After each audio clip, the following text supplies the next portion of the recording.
De com Bucru Forte e sinta a diferença. ZYR 986, Rádio Chapecó FM 100.1, uma emissora do Grupo Chapecó de Comunicação. Agora, Hora Espírita. Um programa sob a responsabilidade das Casas Espíritas de Chapecó. Hora Espírita. Diálogos e esclarecimentos à luz da doutrina espírita.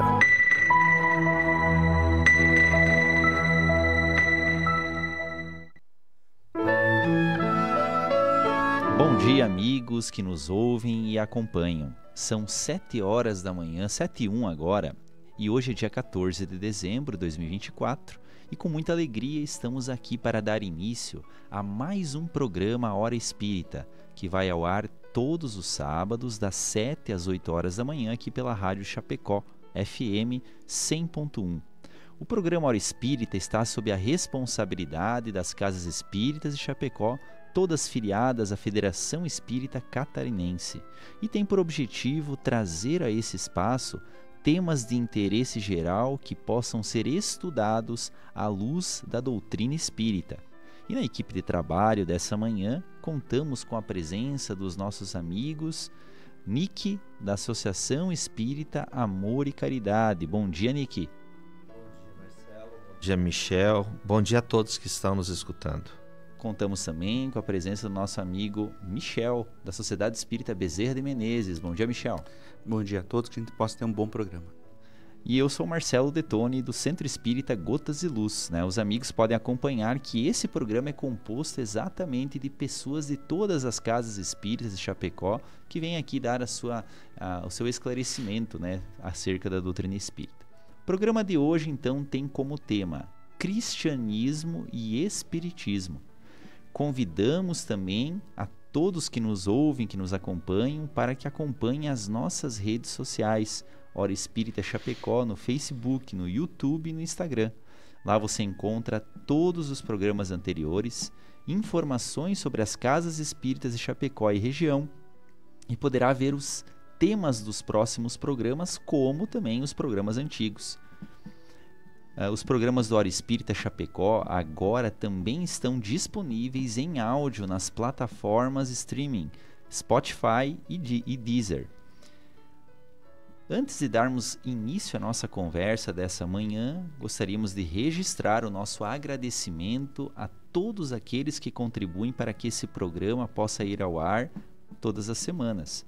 Aos nossos amigos que colaboram de forma anônima e também a nossa patrocinadora Palmar Impermeabilizações, a qual pedimos licença para ouvirmos o seu recado.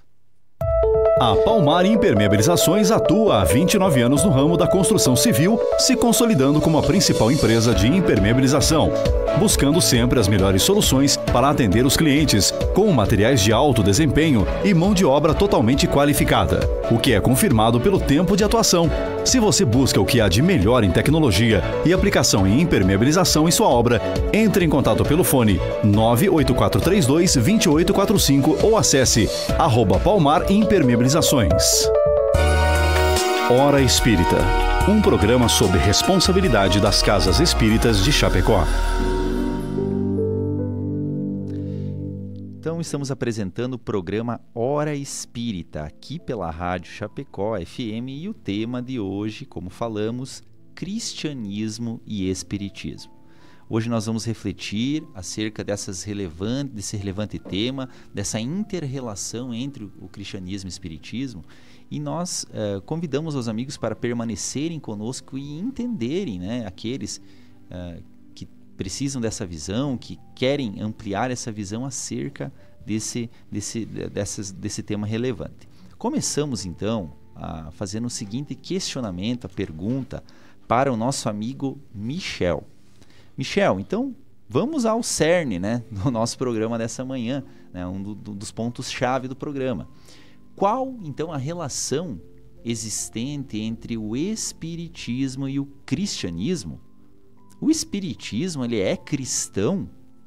O Espiritismo se apoia na Bíblia para os seus fundamentos? Então, o primeiro ponto que eu acho que é importante a gente ressaltar é que do cristianismo provém outras religiões, né? Então a gente tem a religião católica, a religião protestante, né? E as diversas vertentes dela. E nós temos, então, no cristianismo em si, os ensinos dados por Jesus. Então as religiões, elas usam desses ensinos e fazem a sua interpretação. Então todos nós estamos irmanados nesse sentido, né? Nesse sentido, então, todos nós somos irmãos da Igreja Católica, somos irmãos da Igreja Protestante e das outras pessoas que têm o Cristo como modelo, né? Então, o Espiritismo, ele tem por base moral os ensinos do Cristo.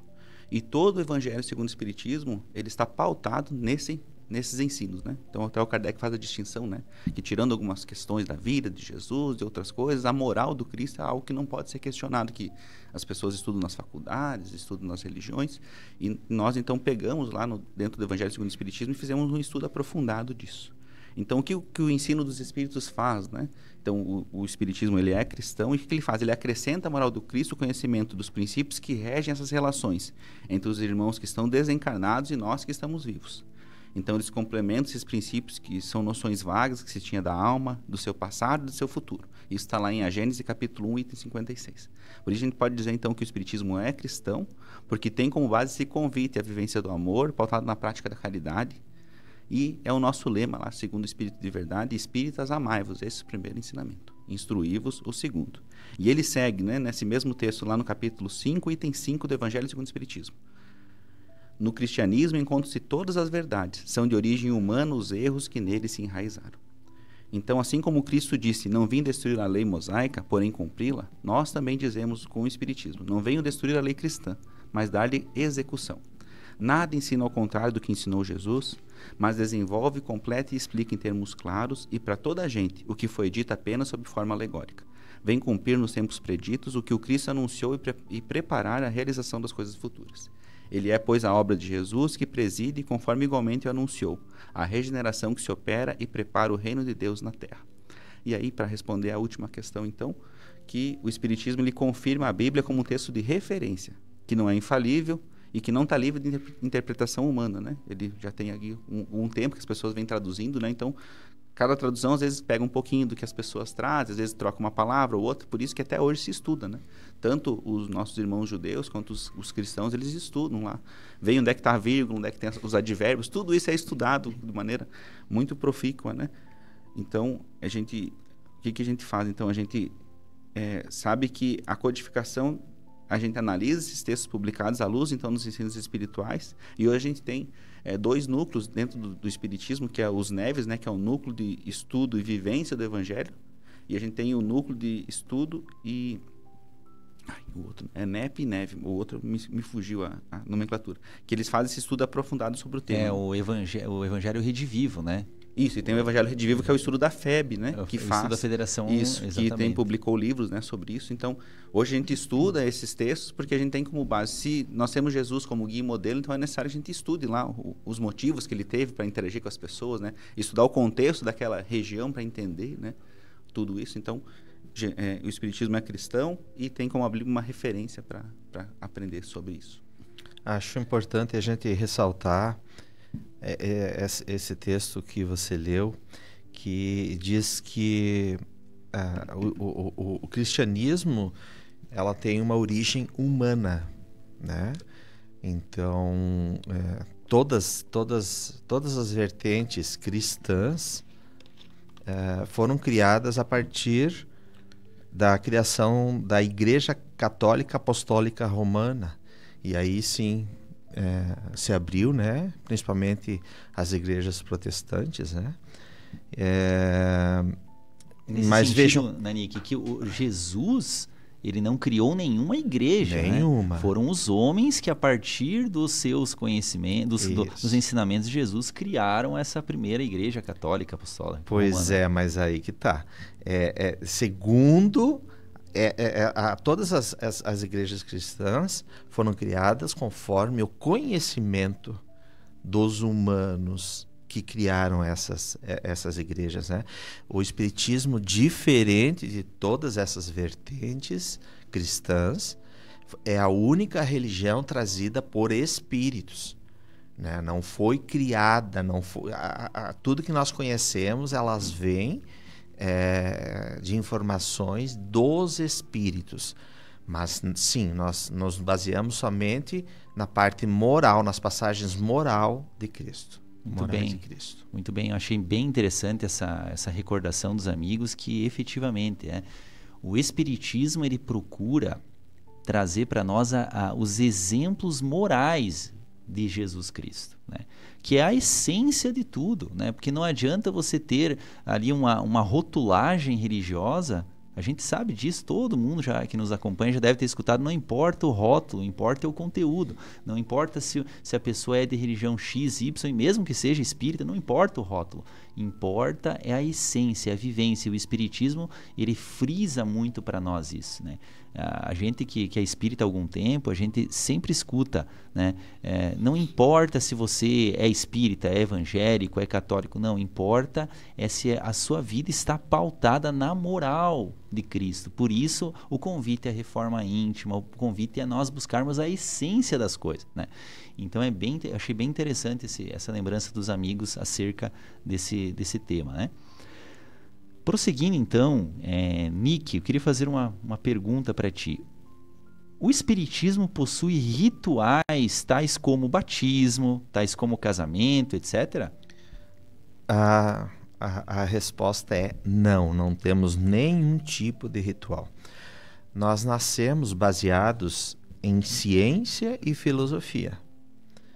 Nós cremos, na realidade, em uma transformação íntima e não em cultos exteriores. Então, deixando bem claro que respeitamos, mas muito mesmo, de coração, todas as pessoas que têm crenças e que trazem, por exemplo,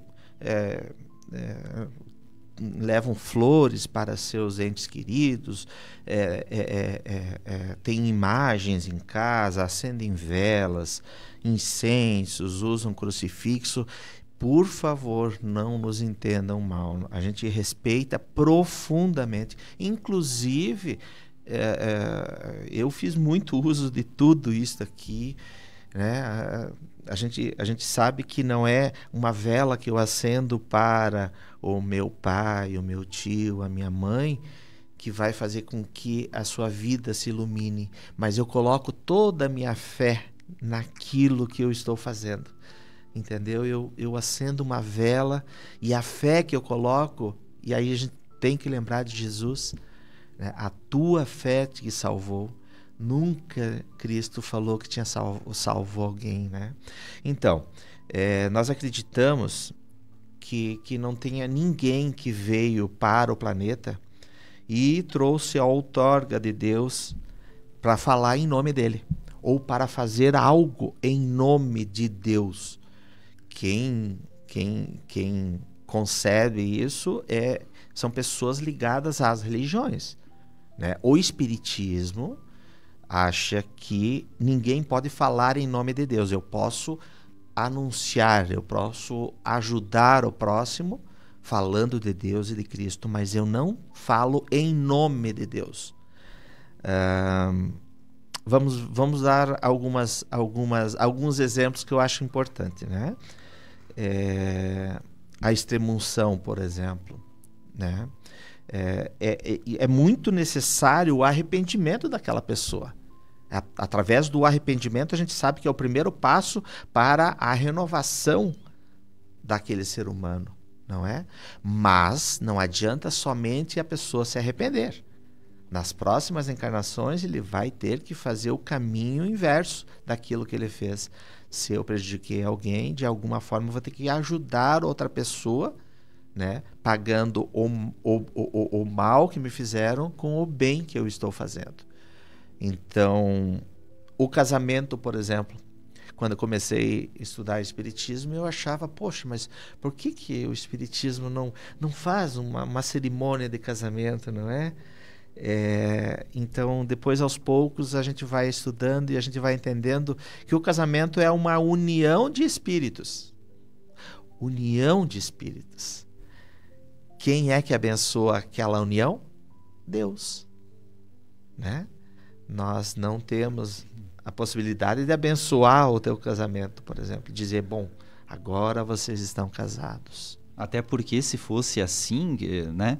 Quantas pessoas se casam pelos rituais e logo se separam, né? Então, para ver que isso não tem uma eficácia, né? Não é o ritual que traz a eficácia a alguma coisa. A mesma coisa que... Perfeito. A mesma coisa que o batismo. A gente tem uma ideia, né? A maioria das pessoas tem uma ideia de que se você se batiza, você é aceito por Deus, né? Então, acho que é importante a gente trazer essa ideia de que todos que nascem são filhos de Deus. Todos que nascem são filhos de Deus. Você acha que, mesmo que essa criança acabe a vida dela em pouco tempo, em poucos dias, e ela não deu tempo para batizar, ela continua sendo filho de Deus. Ela vai com certeza ser recebida, ela vai ser ajudada, né? O batismo, inclusive eu fui batizado, meus filhos foram batizados, não tem problema algum de realizar isso, nada. Mas não é o batismo que salva uma pessoa.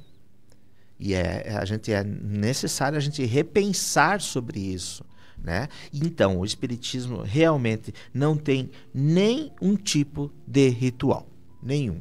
A única coisa que quem vai na casa espírita sabe que a gente abre, né, as palestras, por exemplo, com uma oração bem rápida, simples, não é? O palestrante vai ali, faz a palestra e terminou a palestra e alguém faz uma oração de encerramento só, mas não há nenhum tipo de ritual, a gente não usa nenhum tipo de medalha, de crucifixo, de roupa branca, nada. Porque o que vale para nós espíritas é o que a gente constrói por dentro. No nosso íntimo. E são as intenções que são postas em cada ato. Isso. Né? Então, daqui a pouco a pessoa está fazendo um ritual, mas o ritual que ela está fazendo, ela não tem uma ligação espiritual e sentimental com aquilo. Qual que é a eficácia de fazer um ritual exterior? Né? É isso que você falou, né, Nick? O que importa é a essência das coisas. Sim. A essência é aquilo que é o sentimento que a gente vai pôr naquele momento e os compromissos dos atos que a gente vai ter. Se eu casei, se eu fui batizado. O que adianta batizar um filho ser batizado e depois os pais não seguirem com uma educação religiosa para esse filho? Adiantou de alguma coisa? O filho pega... Quantos casos a gente conhece, os amigos que certamente nos escutam, batizou uma criança, foi para a adolescência, os pais meio que se descuidaram, alguns se descuidaram, outros mesmo com cuidado, e a criança tomou um caminho das drogas, tomou um caminho complicado na vida, né? De que adiantou o batismo se a pessoa foi por um caminho, né? Não é, o que a gente quer dizer é o seguinte, não é o batismo que vai livrar a pessoa dos empecilhos, né? Mas é a continuidade que os pais vão dar, o acompanhamento, o zelo moral, o ensinamento moral que vai fazer a diferença, né? É a construção em nós, né, Marcelo? A mesma coisa o casamento, né? O Isso. casamento, todos os votos, aquele casamento maravilhoso. O padre falou muito bem no casamento, o pastor... Mas o que vai adiantar se o casal não manter aquelas palavras, não manter o compromisso um com o outro de amparo moral e espiritual, né? Então não é o ritual, é a sequência que importa, né? E Deus, que é justo, avalia tudo isso, né? Eu acho que, para quem nunca entrou numa casa espírita, acho que é interessante a gente falar o que tem lá dentro, né? Digamos assim. Então, a casa espírita, todos os trabalhos são gratuitos. Nada lá você vai precisar pagar para nada. Lá. Você entrou numa casa espírita, ninguém vai te pedir nenhum tipo de dinheiro, né? Então, na reunião, por exemplo, que o Nico falou ali da palestra, então a pessoa vai sentar lá numa cadeira, vai ter uma oração inicial, a pessoa vai fazer uma exposição doutrinária com um tema à luz da doutrina espírita, mais ou menos o que a gente faz aqui no programa da rádio, e alguém vai encerrar a palestra. Via de regra, depois do encerramento da palestra com a oração, vai ter o trabalho do passe, que não é obrigatório. Quem quiser fica sentado e vai ser uma imposição de mãos, não vai ter nada mágico ou coisa. E aí quem quiser levar uma água para ser fluidificada, né, abençoada, também pode levar só água. Aí tem os estudos, né, toda casa fornece pelo menos um dia de estudo por semana, que também é gratuito. Aí se a pessoa quiser comprar a apostila, a pessoa compra, senão ela pode ir lá frequentar tranquilamente a casa. E aí nós temos as reuniões mediúnicas, que também via de regra são reuniões privativas, porque ali a gente não quer expor as coisas, né? Então, as pessoas se reúnem lá, depois de um tempo de estudo, se reúnem num grupo e vão lá trabalhar e atender espíritos que estão com alguma dificuldade. Então, mais ou menos são esses os trabalhos que a casa tem. Então, a gente tem uma estrutura organizacional, né? A gente tem lá o presidente, o vice-presidente, o secretário, mas eles não têm ascendência sobre os outros, eles não são maiores que os outros, né? Ou o palestrante não é maior que a pessoa que frequenta. Todo mundo ali é igual. O que tem, alguns, quem sabe, estão mais tempo ali e fazem esses trabalhos de maneira voluntária. Muito bem, Michel, muito bem lembrado isso. E só fazer um comentário adicional. O presidente da casa espírita, o dirigente, o palestrante, não são pessoas que fizeram um ritual secreto, nada. Qualquer um pode ser palestrante, presidente de uma casa espírita. Não temos hierarquia definida por algo ascendente espiritual, não. Cada a pessoa que ao longo do tempo se dedica, procura estudar, tem boas intenções, ela naturalmente se credencia a ser um palestrante, a ser um presidente. Então, não há nada de místico, de ritualístico, nada. É mérito próprio que a gente procura as pessoas que estão nesse esforço de renovação ocuparem esses cargos, né? E que, como você falou, e são substituídos de todo momento, né? Um revezamento, porque é uma associação, né? Sem fins lucrativos, né? Como você falou, né? Então, muito bem colocado, muito bem lembrado aos amigos. Acho interessante quando tu falou que não há nada secreto. Tanto não há nada secreto que tudo que nós lemos e estudamos dentro de uma casa espírita você acha na rede social. Tu procura no Google aí, você inclusive consegue baixar os livros que a gente lê. Não tem nada de secreto, tudo aberto completamente, não temos nada a esconder de ninguém, não é?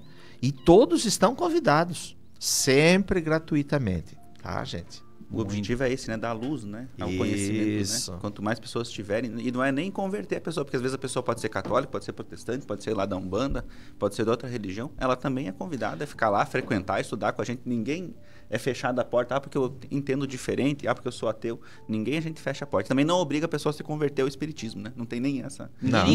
Nem vai perguntar para você a tua religião. Se você realmente isso, quer ou não quer, né?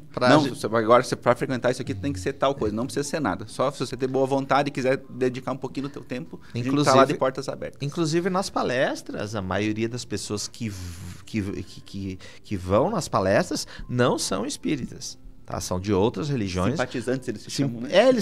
A gente chama de simpatizantes, né? Eles vão lá, nunca ninguém vai pedir qual religião que tu professa, né? De maneira nenhuma. Muito bem. Somos o espiritismo, né? Como a gente diz, a essência de tudo somos irmãos. Não é porque nós somos espíritas que só os espíritas são os nossos irmãos. Não. Todos somos irmãos. Então a gente acolhe qualquer um que chega lá como um verdadeiro irmão, né? Em Deus, que é o nosso Pai maior. Meus amigos, então estamos com o programa Hora Espírita, agora 7 horas e 23 minutos. Agradecemos a participação de todos que nos acompanham pelo Facebook. Bom dia a todos, os amigos, os irmãos que nos acompanham, pelo rádio também. Que fiquem em paz, que continuem conosco. E vamos seguindo, né, no nosso tema dessa manhã, cristianismo e espiritismo. Agora uma questão bastante, não vamos dizer polêmica, mas polêmica talvez para alguns, mas que ela é muito interessante e ela é uma das bases, né, de sustentação e de controvérsias, vamos dizer assim, né, entre o cristianismo e o espiritismo, sobre a reencarnação, né, porque muitos que estão nos escutando podem se perguntar, ora, como que o espiritismo se diz uma doutrina cristã se ele prega a crença na reencarnação? Será que não há uma contradição disso? Jesus falou em reencarnação. Michel, pode nos esclarecer o nosso amigo ouvinte também? Certo, vamos lá então. A doutrina da reencarnação ela é a única lei divina que pode explicar o futuro e alimentar a esperança das pessoas, porque ela dá os meios do espírito resgatar os seus erros, aprender ou reaprender em novas existências. Então a gente não pode dizer que ninguém tá ao léu, né? Todo mundo vai ter uma chance. Se não vai ser nessa vida, vai ser numa próxima vida. Então mostra esse amor de Deus que Jesus tanto traz para nós. Então, por meio desse ensino a gente compreende então que Deus é justo, misericordioso e expressa a mais elevada da sua bondade. A reencarnação é importante a gente frisar que ela não é uma criação espírita. A palavra reencarnação, eu acho que é um neologismo que o Kardec traz. Mas essa ideia, né, de várias vidas é uma coisa que já existe desde a antiguidade. A gente tem lá no hinduísmo, lá na doutrina egípcia, os hebreus, os gregos, os romanos e os druidas também tinham essa crença. Então, o meio em que Jesus nasceu que era professado o judaísmo, dentro da doutrina judaica existem também várias vertentes, assim como a doutrina cristã. O judeu ortodoxo, ele é reencarnacionista. Se você for lá no YouTube digitar lá judaísmo e reencarnação, tu vai ver vários rabinos falando. Só que aí tem uma diferença, eles chamam de transmigração das almas. Em hebraico é Gigul Neshamot. Todos os praticantes do judaísmo, né, o judeu ortodoxo e os cabalistas, eles acreditam que depois da morte, a alma reencarna numa forma física. Eles entendem que para você aprender lá os 10 mandamentos, às vezes tem que vir várias vezes para fazer. Então tem um ciclo lá que eles vão falando, né? E eles estudam. E a diferença para nós cristãos é que eles falam assim, que se está lá dentro da Torá, eles não questionam, eles só vivenciam. Então, tipo, eles não é uma crença para eles é uma verdade inconteste para os judeus ortodoxos. Então, para a parte também aí dentro do cristianismo daí, né? Então, parte dos cristãos primitivos, em especial os que vieram desse judaísmo ortodoxo, eles acreditavam na reencarnação.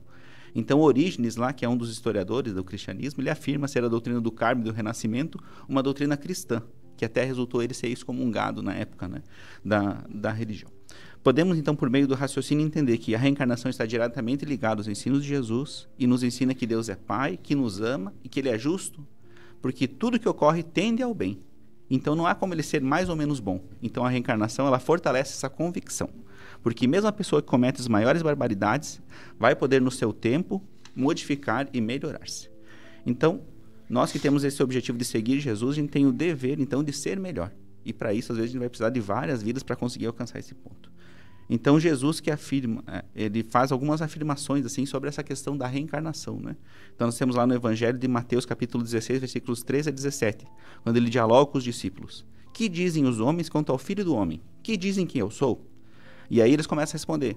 Uns dizem que você é João Batista, outros que você é Elias, outros que é Jeremias e alguns dos profetas. E aí é importante reforçar que Jesus não corrige eles, falando que ele poderia ser um dos profetas. Não quer dizer o quê? Que tanto os discípulos quanto Jesus criam nessa questão da reencarnação. Porque senão Jesus, como professor, ele ia falar, não, isso aqui não deve ser vivido. Não.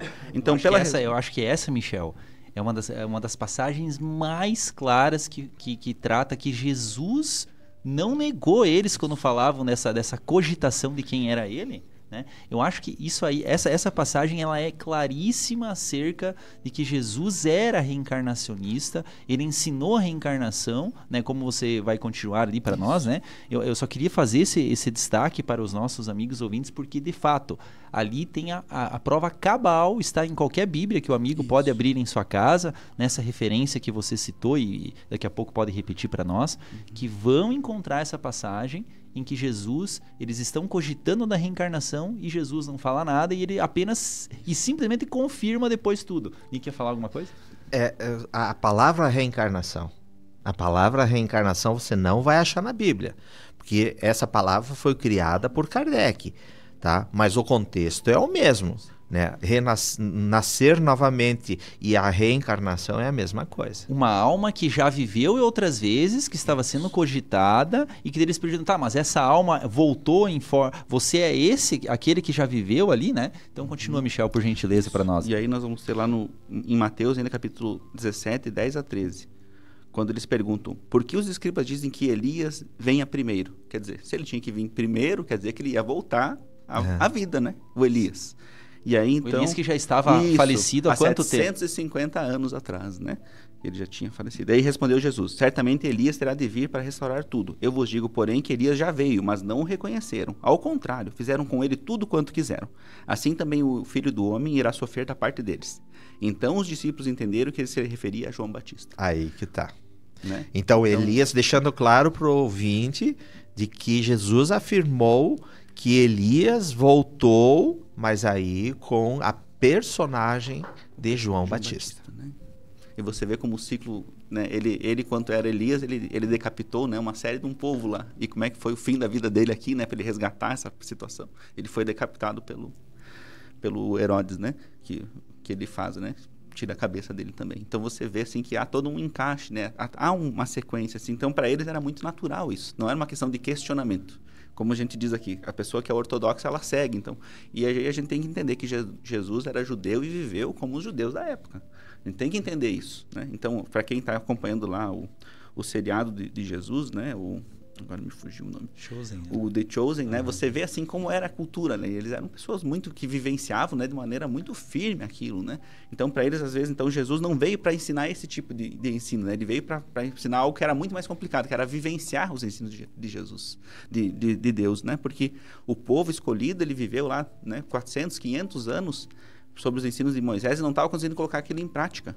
Por isso que todas as passagens de Jesus são uma demonstração de que às vezes o povo judeu não conseguiu vivenciar, mas ele, enquanto Messias, como modelo da humanidade, ele estava conseguindo vivenciar. Então era isso, então era um projeto muito mais difícil do que ensinar que existem várias vidas, né? Era vivenciar na pele aquilo, olha, aqui vocês falharam, olha como a gente deve fazer.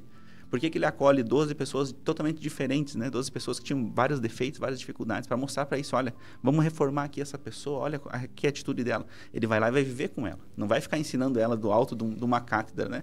Ele mora com ela, pesca com ela, trabalha com ela, caminha com ela, e assim ele vai ensinando. Então, por isso que Jesus não focou tanto nessa parte da reencarnação, porque era um conhecimento que muitas pessoas já tinham naquela época. Acho importante a gente ressaltar de que se não houver reencarnação, não existe justiça divina, tá?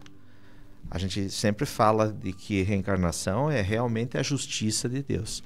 Uma outra passagem de Cristo que a gente pode levantar, eu acho que as pessoas também, como seguidoras de Cristo e talvez tenham lido a Bíblia, é aquela passagem que Jesus tem, aquela conversa com Nicodemos, né?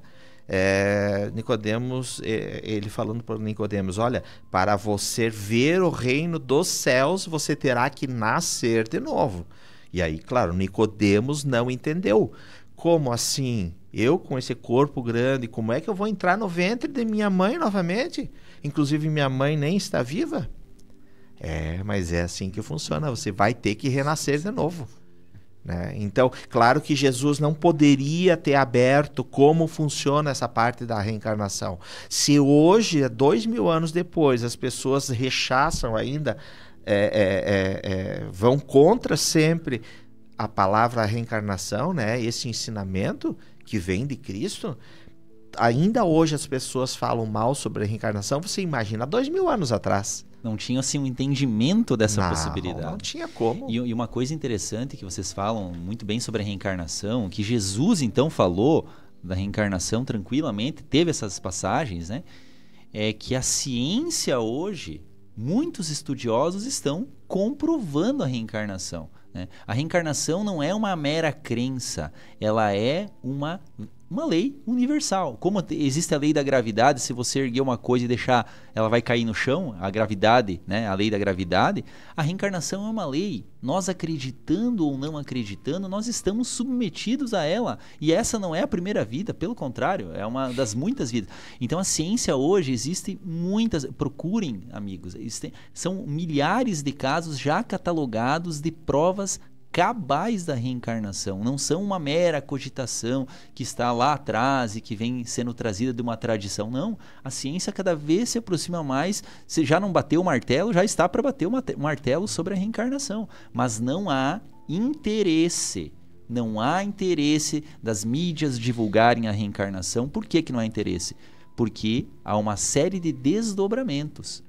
O materialismo vai perder eficácia, o consumismo, todas aqueles incentivos que muitas vezes a mídia dá para as inferioridades humanas, elas vão perder.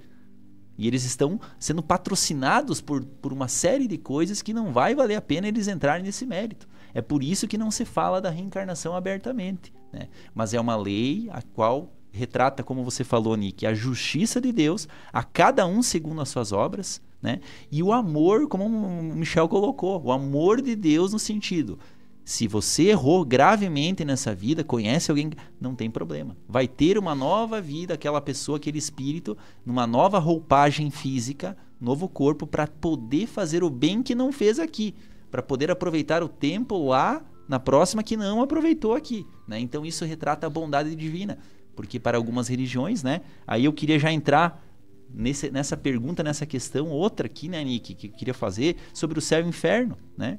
Qual a visão espírita? Ela está em conflito com outras crenças cristãs? Pois é, isso foi retirado... Sobre o céu e o inferno, né? Sobre o céu e o inferno, né? O céu e o inferno foi retirado do primeiro capítulo, trazido por Moisés no livro Gênesis. mas ele é um conceito puramente material mesmo, né? Nossa interpretação é realmente bem diferente. Nós temos certeza de que todos nós temos somente uma vida. Nascemos, né? Só que nós temos muitas, nós falamos agora sobre reencarnação, nós temos uma vida, mas continuamos tendo a oportunidade de voltar quantas vezes para cá. Nesse sentido, fomos criados por Deus, né, Nick? E a partir dali a gente nunca mais... Não, uma vida espiritual. Isso, uma vida espiritual. Isso. Quando está escrito na Bíblia, inclusive, essa questão as pessoas não entendem, mas é claro que só temos uma vida. Só temos várias experiências dentro dessa vida. Então, isso se chama reencarnações, né? Acreditamos, na realidade, que Deus é somente amor e bondade infinita. Amor e bondade infinita sempre. Portanto, nenhum de seus filhos julgado e é condenado eternamente ao sofrimento. Gente, é impossível a gente... se você fizer uma análise simples assim, você analisar de que Deus iria pegar e dizer o seguinte: você só vai ter uma vida. Se você acertou, você vai para o céu. E se você errou, você vai para queimar nas chamas do inferno. Quem entre nós que está escutando que não errou bastante até hoje? Então, todos nós estaríamos realmente condenados, né? Mas Deus ama puramente, e quem ama não condena, gente. Nós que somos pais, se nossos filhos errarem, a gente pode até puxar a orelha, né? Dizer, olha, você errou aqui, está errado, vamos refazer isso aqui, mas você nunca vai condenar. O Espiritismo tem um trabalho dentro das penitenciárias, todos os sábados de manhã e sábado à tarde, todos os sábados, né? A gente trabalha conversando, então, com os presidiários que estão lá, né? Tentando levar um pouquinho da luz do Espiritismo para eles. As pessoas que mais confiam e têm esperança para com aquelas almas que estão lá presas são suas mães e seus pais, principalmente suas mães. Então, se nós não condenamos os nossos filhos, vocês acham que Deus iria condenar? De maneira nenhuma. Seria, então, desesperador para uma mãe ser conduzida, por exemplo, aos céus. Tu imagina, você é uma mãe, você é um pai, você é conduzido aos céus, já que você teve este mérito, não é? E você ficaria feliz, você teria paz e consciência se seu filho estivesse condenado para sempre, porque ele errou nessa encarnação. Então é inconcebível a gente pensar sobre isso. Para encerrar, céu e inferno não são lugares circunscritos e determinados, mas estados íntimos da criatura, estados íntimos. Aquilo que eu penso, a maneira com que eu ajo, aquilo que eu vibro. Então, muitas pessoas, gente, estão vivendo o inferno aqui na Terra. Este sim é o verdadeiro inferno. Tem algumas também que já estão vivendo o céu aqui na Terra. Elas conseguem ter essa oportunidade devido a tudo que elas já fizeram nessa encarnação e nas outras passadas. Então, céu e inferno não é um lugar circunscrito. Tá? Para nós é somente um estado íntimo de cada ser. Eu acho que a ideia até ela afasta a pessoa da religiosidade.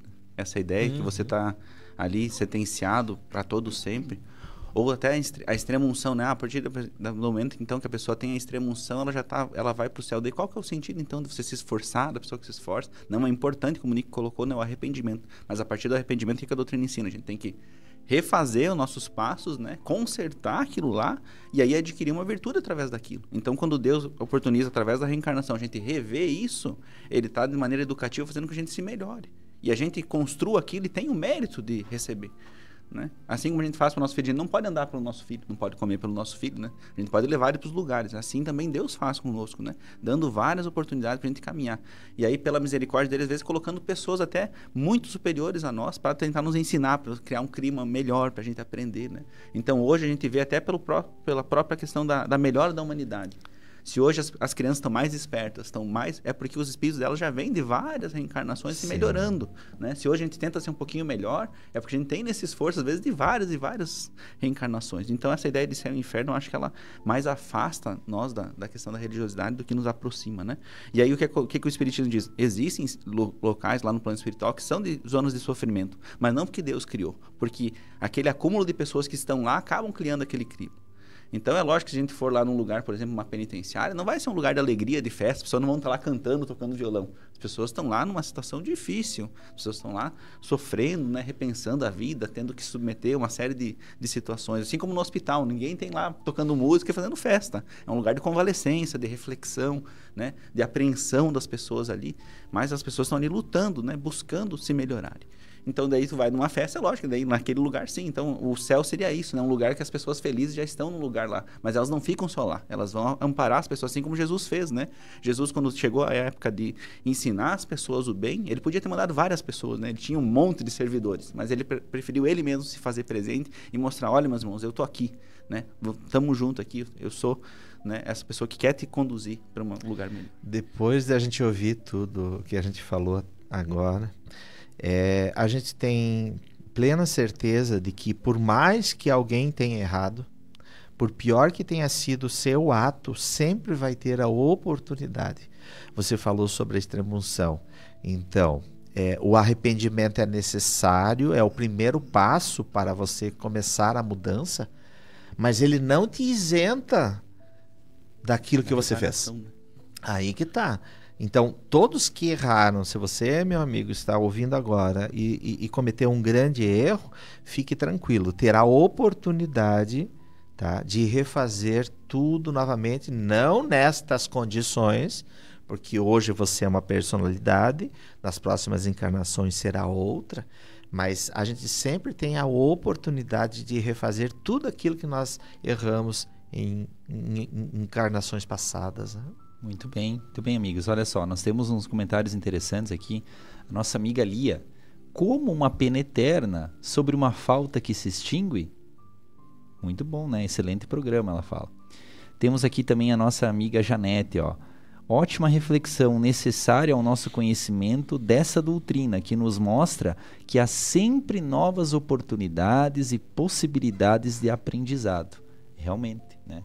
Como um pai, ele permite ao filho novas oportunidades, Deus é assim conosco, né? Muito bem colocado. Muito bem, meus amigos. Seguimos então, né, agradecendo a participação dos nossos amigos do programa. E Michel, outra questão interessante. O Espiritismo acredita que Jesus é o próprio Deus? Como outras religiões, né, e crenças cristãs têm essa ideia ou não? Jesus deixa bem claro, né, que há uma distinção.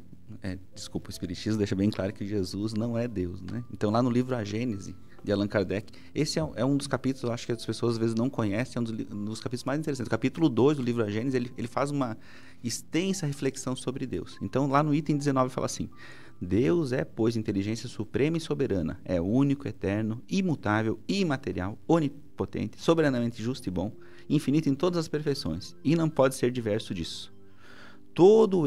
Tal eixo sobre o que repousa o edifício universal. Esse é o farol cujos raios se estendem sobre o universo inteiro, única luz capaz de guiar o homem na pesquisa da verdade. Orientando-se por essa luz, ele nunca se transviará. Se, portanto, o homem não há errado tantas vezes, é unicamente por não ter seguido o roteiro que lhe estava indicado. Tal também o critério infalível de todas as doutrinas filosóficas e religiosas. Para apreciá-las, dispõe o homem de uma medida rigorosa, exata nos atributos de Deus, e pode afirmar a si mesmo que toda teoria, todo princípio, todo dogma, toda crença, toda prática que estiver em contradição com um só desses seus atributos, que tenda a anulá-lo, simplesmente a diminuí-lo, não pode ser com a verdade. Então, em filosofia, em psicologia, em moral, em religião, só há de verdadeiro que não se afaste nenhum tio das qualidades essenciais da divindade. A religião perfeita será aquela cujos artigos de fé nenhum seja em oposição àquelas qualidades, aquele cujo dogma suporte a prova dessa verificação e nada sofre. Então, Jesus não é considerado Deus, mas sim um espírito puro, enviado por Deus como modelo e guia para a humanidade. Allan Kardec, no livro A Gênese, capítulo 15, ele fala assim: sem nada prejulgar quanto à natureza do Cristo, natureza cujo exame não entra no quadro dessa obra, considerando apenas um espírito superior, não podemos deixar de reconhecê-lo um dos de ordem mais elevada e colocado por suas virtudes muitíssimo acima da humanidade terrestre, pelos imensos resultados que produziu a sua encarnação nesse mundo forçosamente. E aí ele fala encarnação porque Jesus só veio uma vez na Terra, né? Ele reencarnou em outros mundos, mas na Terra ele veio só uma vez, né? Aí ele fala assim: há de ter sido dessas missões a divindade somente a seus mensageiros diretos confia, para cumprimento de seus desígnios, mesmo sem supor que ele fosse o próprio Deus, mas unicamente um enviado de Deus para transmitir sua palavra aos homens. Seria mais do que um profeta, porquanto seria um Messias divino.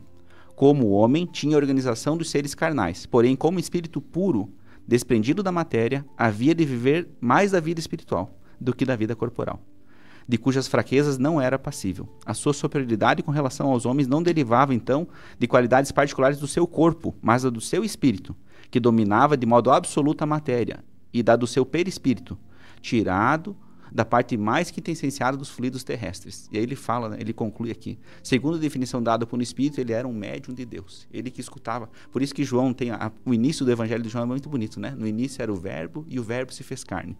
Ele quer dizer o quê? Que no início Deus operava na terra através de Jesus, que era o verbo dele, as mãos, né? Os espíritos puros, então, são as mãos, né? Então o verbo se fez carne. O que quer dizer? Que Jesus, que era o verbo divino, se fez carne aqui, naquela encarnação como Jesus, para nos ensinar. A primeira Bíblia que foi escrita pelos cristãos é a Bíblia hebraica, né? Nós, antes de começarmos o programa, a gente estava falando sobre Severino Celestino, né?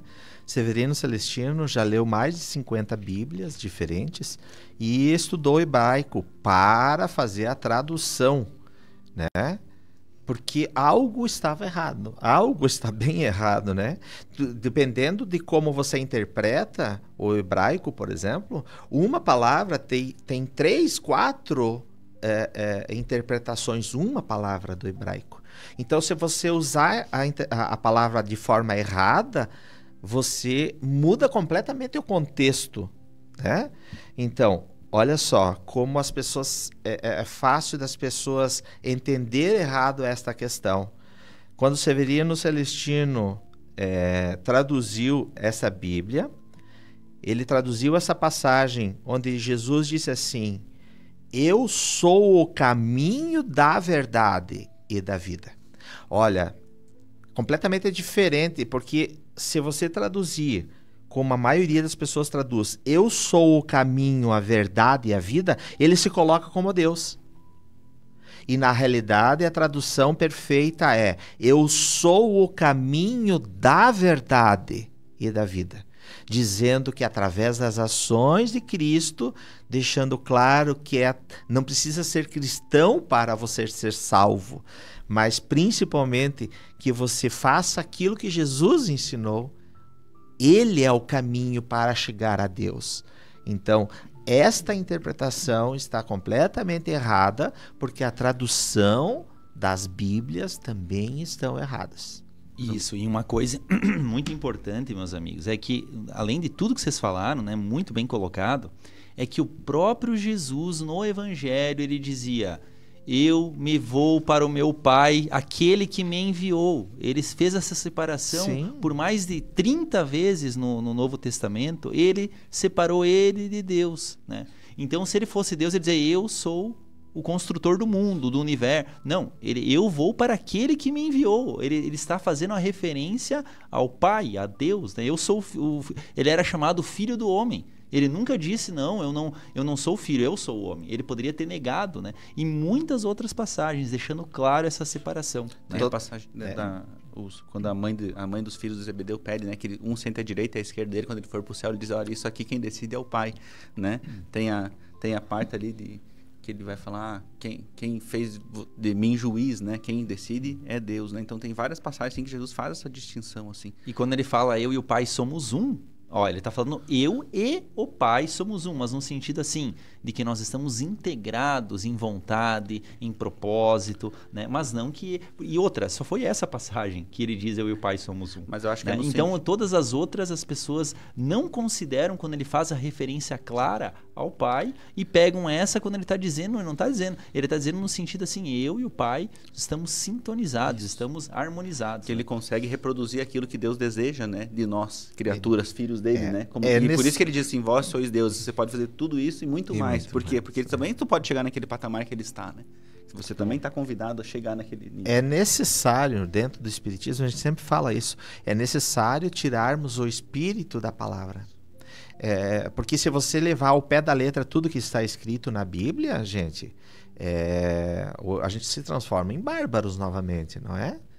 Veja, o Velho Testamento tem passagens ali que são tenebrosas, né? Então, se você não tirar o espírito da letra, você vai realmente andar por caminhos tortuosos, né? Perfeito, muito bem. Nos aproximamos já do final do programa, faltando 10 minutos ainda, e vamos novamente ouvir o recado da nossa patrocinadora Palmar Impermeabilizações.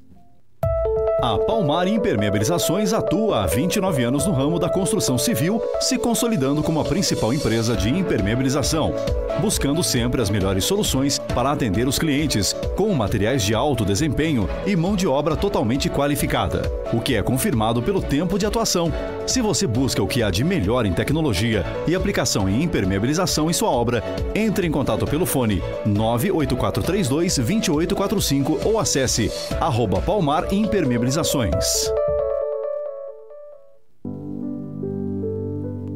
Amigos, então, vamos para a última questão, né, da nosso programa, com o tema que hoje tem o tema Cristianismo e Espiritismo. E aí uma pergunta muito importante que interessa a todos nós. Uma das que mais interessa a todos nós nesse programa, todas são muito válidas, muito interessantes, né? Mas ela é aquela que muitas pessoas talvez estejam esperando. Como funciona a salvação para o Espiritismo? Nick, pode nos auxiliar? Bom, vamos começar com o conceito de salvação. Para o Espiritismo, salvação significa uma depuração espiritual. Tirar de nós mesmos as más inclinações. É só assim que para o Espiritismo você se salva. Bom, Kardec já tinha escrito, né, que fora da caridade não há salvação. Veja, ele nunca falou fora da religião ou fora do Espiritismo não há salvação, não é? Então, ela independe da fé, ela independe da religião.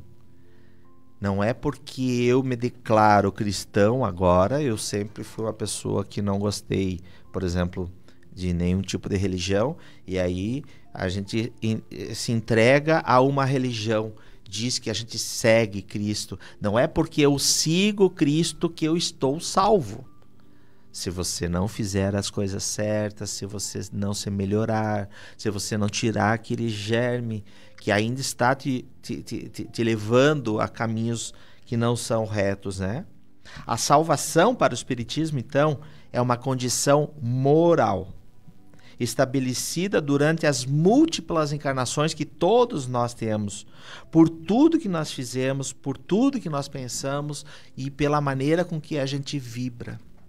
Porque não adianta, a gente sempre fala isso, não adianta você ir numa casa espírita, assistir uma palestra, né, receber o passe, sair energizado, com uma energia boa, tranquilo, e daí chega lá na esquina, alguém te corta a frente e você enche o cara de coisa. Acabou. Tudo aquilo que você levou, né, de bom, que saiu da casa espírita energizado, acabou naquele momento. E isso acontece na nossa vida durante toda esta nossa encarnação. Como eu reajo às coisas que me acontecem? O que eu desejo para o próximo? Será que eu vou me salvar só dizendo que eu sigo a Cristo? Será que essa é uma maneira realmente de salvação? Portanto, eu realmente me salvo pelas minhas ações, as minhas atitudes, nunca pelo que eu falo. E a gente tem que lembrar dos falsos cristos, né? Tá cheio de pessoas aí falando de Cristo. É muito bonito, é muito bom, mas vale o que... Não adianta o Nick vir aqui fazer um programa e sair aqui e passar a perna em todo mundo. De nada vale eu falar de Cristo. Reconhece-se a árvore pelos frutos. Quer conhecer uma pessoa que fala de Jesus? Olhe para a vida dela. Isso. A vida dela não mente. As palavras podem falar uma maravilhas, mas a vida dela vai mostrar quem é ela, a relação dela com as pessoas, o que ela tem construído de bom, né? Por onde ela passa, as pessoas gostam dela, veem nela uma pessoa do bem ou não, né? Nick, eu queria fazer um comentário que você falando me veio aqui uma inspiração para dizer. A salvação, ela é a cura do espírito. A cura do quê? Do nosso egoísmo, do nosso orgulho. A salvação é eu me limpar do egoísmo. O que é o egoísmo para o espiritismo? Interesse pessoal. Quando eu parar de olhar só para mim e olhar para os outros. Olhar primeiro para os outros e depois para mim. Olha como é difícil. A salvação, às vezes, numa vida a gente não consegue fazer esse movimento de olhar para o bem dos outros. A salvação e a cura do orgulho. O que é o orgulho?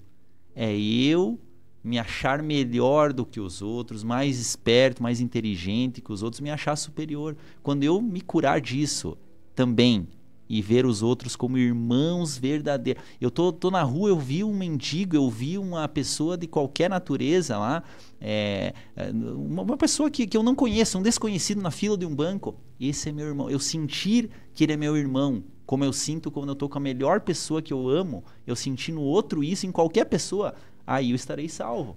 Porque eu desenvolvi, eu potencializei o amor por toda a humanidade. Então daí os amigos escutando, nossa, mas vai tempo, né? Vai. Por isso a reencarnação, para a gente conseguir tudo isso, esses sentimentos de eliminação do egoísmo e fraternidade e amor, né? Universal, né? Então é só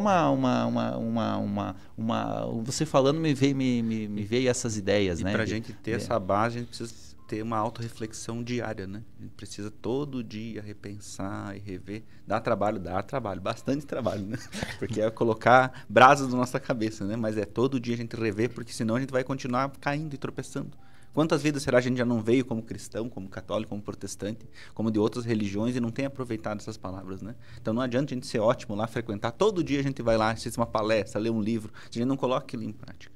Então o evangelho é aquilo que a gente apresenta para o outro, né?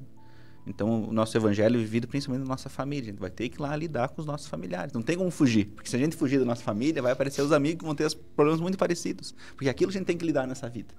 Então, a nossa energia vai trazer pessoas e a gente vai ter que lidar com elas.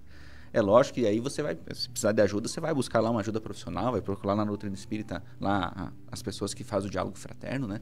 Para ter essa pulsão. E aí a gente não se salva também do dia pro outro, né? Porque hoje a gente se tornou o A ou B que a gente se salvou, né? É um início, né? O que o André Luiz fala, que se a gente conhece um pouquinho do evangelho, a gente tem a necessidade de se melhorar. Não tem como a gente ficar, porque aí a gente vai ser mais cobrado, na verdade, por conhecer. Não o contrário, né? As pessoas acham que a gente se converteu, foi pro céu. Ao contrário, a gente se converteu, a gente tem mais oportunidades de se melhorar, porque a gente tem ali o núcleo moral do que Jesus ensinou pra gente para se melhorar a partir dali. Mas a boa nova é que todos nós nos salvaremos. Todos nós, né? Através de muitas encarnações, mas isso não tem como a gente fazer isso numa encarnação só, né? E depende do nosso empenho, né? Eu posso me salvar antes ou depois de vocês, porque o meu empenho na vivência desses bons sentimentos, desse amor pleno, da paz, da tranquilidade, do entendimento, é isso que vai me salvar. Cada um vai se salvar a si mesmo. Depende de cada um a velocidade, né? E a prioridade, né? A prioridade da minha vida, eu vou demorar muito para me salvar. Agora, se eu priorizar o patrimônio espiritual, o amor, a caridade, a humildade, aí eu vou chegar mais rápido e principalmente eu vou me sentir feliz e em paz, né? Depois de tudo isso. Verdade. Meus amigos, agradecemos muito a participação de vocês. Michel, muito obrigado pela sua participação. Obrigado, amigos. Bom final de semana. Nick. Meus queridos, muito obrigado. Foi muito bom estar com vocês e a todos que estão nos ouvindo, que a gente faça um excelente final de semana. Meus amigos, muito obrigado por estarem conosco, né? Continue acompanhando os nossos programas. Semana que vem teremos programa de Natal, é um programa que já foi gravado. Teremos também o de Ano Novo, muitos programas também no ano de 2025. Um abraço a todos, fiquemos todos com Deus. Hora Espírita. Um programa sob a responsabilidade das Casas Espíritas de Chapecó.